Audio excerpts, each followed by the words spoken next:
శ్రీమాత్రే నమః. సభ్యులందరికీ శుభ సాయంత్రం. ఈరోజు వంటల కార్యక్రమంలో ఇవాళ నేను మీకు చెప్పేది పప్పుల కారం పొడి. దీనికి కావలసిన పదార్థాలు ఏంటంటే ఎండుమిర్చి ఒక పావు కేజీ, పచ్చిశనగపప్పు పావు కేజీ, చాయ్ మినప్పప్పు పావు కేజీ, ధనియాలు పావు కేజీ, మెంతులు 100 గ్రాములు, వెల్లుల్లి 300 గ్రాములు, ఉప్పు అంటే కళ్ళుప్పు పావు కేజీ,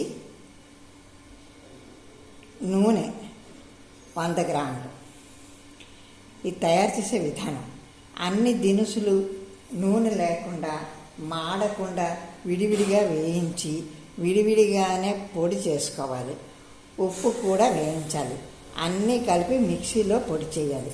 చివరిలో వెల్లుల్లి వేయాలి. కావాలనుకుంటే నూనె ఒక పిసరు మనం వేయచ్చు, వేయకపోయినా పర్వాలేదు.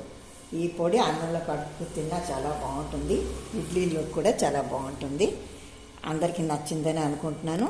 ఇంకొక వంటకంతో రేపు కలుద్దాం. అప్పటిదాకా సెలవు. శ్రీమాత్రే నమః.